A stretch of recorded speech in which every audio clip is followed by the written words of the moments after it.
Good morning साथियों, Saraswati career point में आप सभी का स्वागत है। डेली करंट अफेयर्स हमारा डेली सीरीज। मुझे उम्मीद है कि आप लोगों को अच्छा लग रहा है और आपकी तैयारी बेहतर हो रही होगी। चलिए शुरू करते हैं आज का करंट अफेयर। उससे पहले चैनल को लाइक कीजिए और अपने दोस्तों को शेयर कीजिए ताकि उनका भी करंट अफेयर संबंधी जानकारी बढ़े। चलिए आज का प्रश्न शुरू करते हैं। राजेंद्र विश्वनाथ अर्लेकर किस राज्य के 28वें राज्यपाल बने हैं? तो ये हिमाचल प्रदेश के।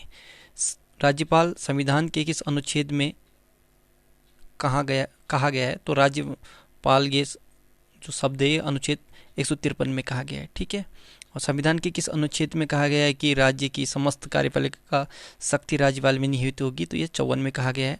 राज्यपाल पद के लिए न्यूनतम आयु 35 वर्ष होता है और राज्यपाल की नियुक्ति राष्ट्रपति करते हैं। राज्यपाल को शपथ उच्च न्यायालय के मुख्य न्यायाधीश दिलाते हैं और भारत की जो पहली महिला राज्यपाल थी वह थी सरोजनी नायडू।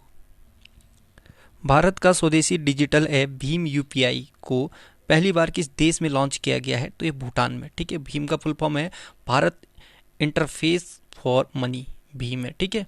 और UPI unified payments interface. Digital India की शुरुआत में लॉन्च किए गए स्वदेशी digital payment app Bhim UPI ने देश के बाहर कदम रख दिया है। वित्त मंत्री निर्मला सीतारमण ने वर्चुअल प्रोग्राम के जरिए भीम यूपीआई को भूटान में भी लॉन्च कर दिया है। भूटान एशिया महाद्वीप में स्थित है और भारत का पड़ोसी देश है। भूटान की राजधानी थिम्पू है और भूटान की करेंसी है नगुल ट्रम। प्रधानमंत्री है लोटे शेरिंग। भूटान भारत के 4 राज्यों से लगा हुआ है, सिक्किम, अरुणाचल प्रदेश, पश्चिम बंगाल और असम। किस देश को लैंड ऑफ थंडर ड्रैगन या थंडर बोल्ट कहते हैं? तो भूटान को कहते हैं। हिंदी में कहेंगे तड़ित झंझावात का देश, ये भूटान को कहा गया है। एनटीपीसी आरईएल देश की पहली हरित हाइड्रोजन परिवहन परियोजना ग्रीन हाइड्रोजन मोबाइलिटी प्रोजेक्ट की स्थापना करेगी। यह लद्दाख में करेगी। ठीक है। एनटीपीसी की सहायक इकाई एनटीपीसी आरईएल लद्दाख में देश की पहली हरित हाइड्रोजन परिवहन परियोजना की स्थापना करेगी। शुरुआत में एनटीपीसी ने इस क्षेत्र में 5 हाइड्रोजन बस चलाने की योजना बनाई है। इस परियोजना का मुख्य उद्देश्य लद्दाख को कार्बन रहित बनाना है। ठीक। एनटीपीसी भारत की सबसे बड़ी बिजली उत्पादक कंपनी है। इसका फुल फॉर्म होता है national thermal power corporation limited या राष्ट्रीय ताप विद्युत निगम लिमिटेड। 7 नवंबर 1975 को स्थापना हुआ था। मुख्यालय नई दिल्ली में है। एमडी और सीईओ हैं गुरदीप सिंह एनटीपीसी के। खेलो इंडिया यूथ गेम्स 2022 का आयोजन कहाँ किया जाएगा? तो ये हरियाणा में किया जाएगा। खेलो इंडिया यूथ गेम्स 2021 खेलो इंडिया यूथ गेम्स 2021 की मेज़बानी कर रहे हरियाणा राज्य ने कोविड-19 महामारी की संभावित तीसरी लहर के चलते बड़ा फैसला लिया है। तीसरी लहर के खतरे को देखते हुए खेलो इंडिया यूथ गेम्स का आयोजन अब फरवरी 2022 में करवाने का फैसला लिया है। हरियाणा राजधानी चंडीगढ़, मुख्यमंत्री मनोहर लाल खट्टर बीजेपी से हैं। ये बंडारू दत्तात्रेय राज्यपाल हैं और रविशंकर झा मुख्य न्यायाधीश हैं हरियाणा के। ठीक है। लोक नृत्य देखें हरियाणा के तो फाग नृत्य, सांग, छठी, खोरिया, धमाल, डफ, धूमर और झूमर, ये लोक नृत्य हैं हरियाणा के। 5 पड़ोसी राज्य से लगा है हरियाणा, उत्तर प्रदेश, राजस्थान, पंजाब, हिमाचल प्रदेश और उत्तराखंड, ये जल सीमा से लगा हुआ है। ठीक। और लोकसभा 10, राज्यसभा 5, विधानसभा 90 सीटें हरियाणा के। लोक नृत्य हमने देख चुके हैं पहले। और हरियाणा के राष्ट्रीय उद्यान देखें तो कालेसर राष्ट्रीय उद्यान, सुल्तानपुर राष्ट्रीय उद्यान है। और हरियाणा में कहाँ पर महाभारत का युद्ध लड़ा गया था? तो ये कुरुक्षेत्र है। दिल्ली एनसीआर का क्षेत्र आता है। ठीक है। दिल्ली एनसीआर में हरियाणा का आधा भाग, उत्तर प्रदेश का आधा भाग और दिल्ली का कुछ थोड़ा सा राजस्थान वाला क्षेत्र भी आता है। तो ये लगा पूरा का पूरा, ये एक पूरा रेक्टेंग मतलब राउंड सर्कल में आता है। ठीक है। तो वैसे भाग है हरियाणा का कुरुक्षेत्र, पर दिल्ली एनसीआर के अंदर का आता है। ठीक है। एनसीआर का अर्थ होता है नेशनल कैपिटल रीजन। ठीक है। हरियाणा के किस शहर को भारत का मिलीनियम शहर कहा जाता? तो ये गुरुग्राम। ठीक है। पहले इसको गुड़गांव के नाम से जाना जाता था, अभी गुरुग्राम कहा जाता है। भारत के किस राज्य में लेमरू हाथी रिजर्व का निर्माण किया जाएगा? तो ये छत्तीसगढ़ में किया जाएगा। लेमरू हाथी रिजर्व छत्तीसगढ़ के कोरबा जिले में स्थित है। लेमरू हाथी रिजर्व का लक्ष्य हाथियों को स्थायी आवास प्रदान करने के साथ साथ मानव वन्यजीव संघर्ष को रोकना तथा संपत्ति के विनाश को कम करना है। भारत के टॉप 5 राष्ट्रीय उद्यान देखते हैं तो जिम कॉर्बेट राष्ट्रीय उद्यान उत्तराखंड में है, गोरुमारा राष्ट्रीय उद्यान पश्चिम बंगाल, महात्मा गांधी राष्ट्रीय उद्यान अंडमान निकोबार द्वीप समूह और संजय गांधी राष्ट्रीय उद्यान महाराष्ट्र में है। और भारत का जो सबसे बड़ा राष्ट्रीय उद्यान है वो है Hemis high altitude national park, ये लद्दाख में है। लद्दाख हमारा अभी यूनियन टेरिटरी है, ठीक है।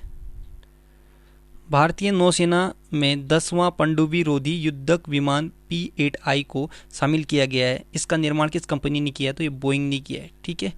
भारतीय नौसेना को अमेरिका स्थित एरोस्पेस कंपनी बोइंग ने 10वां पनडुब्बी रोधी युद्धक विमान P-81 प्राप्त हुआ है। P-81 एक लंबी दूरी की समुद्री टोही और पनडुब्बी रोधी युद्ध विमान है। अमेरिकी नौसेना द्वारा उपयोग किए जाने वाले P-8A पोसीडन का एक वेरिएंट है ये, ठीक। भारतीय नौसेना या इंडियन नेवी नई दिल्ली में मुख्यालय है। 4 दिसंबर नौसेना दिवस मनाया जाता है। एडमिरल करमबीर सिंह नौसेना के अध्यक्ष हैं वर्तमान में। और मालाबार नौसेना अभ्यास ये अमेरिका, भारत, जापान और ऑस्ट्रेलिया के बीच हुआ था। इसे क्वाड देश कहते हैं, ठीक है। INS करनाज भारतीय नौसेना में शामिल किया गया ये पनडुब्बी है। और भारत का पहला एयर ड्रॉप कंटेनर सहायक NG को DRDO ने विकसित किया और DRDO और भारतीय नौसेना ने मिलकर। बृहस्पति ग्रह से जुड़े ट्रोजन क्षुद्र ग्रह के लिए नासा अपना पहला मिशन लॉन्च करेगा। इस मिशन का नाम क्या है? तो ये लूसी नाम रखा है इसका अमेरिका ने, ठीक है। बृहस्पति ग्रह से जुड़े ट्रोजन क्षुद्र ग्रह के लिए नासा अपना पहला मिशन भेज रहा है। लूसी नामक यह अंतरिक्ष यान अक्टूबर 2021 में लॉन्च होने वाला है। इस स्पेसक्राफ्ट का नाम लूसी है, जिसका शाब्दिक अर्थ है मानव पूर्वज के जीवाश्म कंकाल से संबंधित। नासा अमेरिका की स्पेस एजेंसी है। फुल फॉर्म में national aeronautic and space administration, राष्ट्रीय बेमानिकी और अंतरिक्ष प्रबंधन। 29 जुलाई 1958 को स्थापना। वाशिंगटन DC मुख्यालय। विल नेल्सन अध्यक्ष हैं। मोटो है for the benefit of all. NASA के सूर्य मिशन का नाम है सनराइज। नासा ने किसके अध्ययन के लिए मैसेंजर सैटेलाइट को लॉन्च किया है? तो ये बुध के लिए, ठीक। नासा के किस मिशन में पहली बार मनुष्य चंद्रमा पर पहुंचा था? तो अपोलो प्रोग्राम के तहत। मैरी W जैक्सन के नाम पर किसके मुख्यालय का नाम रखा है? तो नासा का मुख्यालय रखा है मैरी W जैक्सन के नाम पर। भारतीय मूल की किस लड़की ने नासा के पहले मंगल हेलीकॉप्टर का नाम सुझाया? तो बनीजा रूपानी ने। The struggle with in A memoir of the emergency. The struggle with in A memoir of the emergency पुस्तक लॉन्च हुई है। यह पुस्तक किसने लिखी है? तो ये अशोक चक्रवर्ती ने लिखा है। अन्य किताब देखें तो Karunanidhi a life in politics, Sandhya Ravishankar की किताब है। Manohar Parrikar brilliant mind simple life, Nitin Gokhale की किताब है। नेम्स ऑफ द वुमेन, ये जीत थाइल की किताब है। Escaped true stories of Indian fugitives in London, ये पुस्तक है दानिश की और रूही खान की। Yuva Bharat the heroes of today's, Deviyar Singh Bhandari की किताब है ये। देश का सबसे बड़ा सौर ऊर्जा पार्क कहाँ बनाया जाएगा? तो ये गुजरात में बनाया जाएगा। नेशनल थर्मल पावर कॉरपोरेशन यानी NTPC गुजरात के खाउदा में देश का सबसे बड़ा सौर ऊर्जा पार्क बनाने जा रहा है। NTPC 4750 मेगावाट क्षमता वाला सौर ऊर्जा पार्क स्थापित करेगी। वर्ष 2032 तक NTPC ने देश की नवीकरणीय ऊर्जा क्षमता 60 गीगावाट तक करने का लक्ष्य रखा है। भारत का सबसे बड़ा देखें तो हेमिस पार्क, ये भारत का सबसे बड़ा नेशनल पार्क है। माजुली द्वीप भारत का सबसे बड़ा नदी द्वीप है। और राजस्थान क्षेत्रफल के अनुसार भारत का सबसे बड़ा राज्य है। श्री वेंकटेश्वर जूलॉजिकल पार्क, ये भारत का सबसे बड़ा चिड़ियाघर है। और लेह, ये क्षेत्रफल के अनुसार भारत का सबसे बड़ा जिला है, ठीक है। पहले कच्छ गुजरात का था पर अब लेह बन गया है। विश्व बैडमिंटन चैंपियनशिप 2026 की मेजबानी कौन सा देश करेगा? तो ये भारत करेगा। चीन के सुजोउ में 2023 के WWF विश्व मिश्रित टीम चैंपियनशिप का आयोजन होगा, जिसकी मेजबानी पहले भारत को सौंपी गई थी।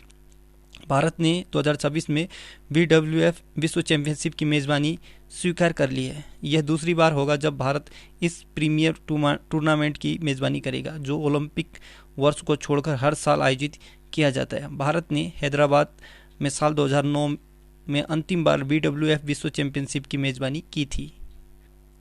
तो साथियों, आज का करंट अफेयर और स्टैटिक जीके का लेसन यहीं पे समाप्त होता है। कल एक नई सीरीज के साथ फिर हाजिर होंगे। तब तक के लिए good luck, happy nice day, आपका दिन शुभ हो।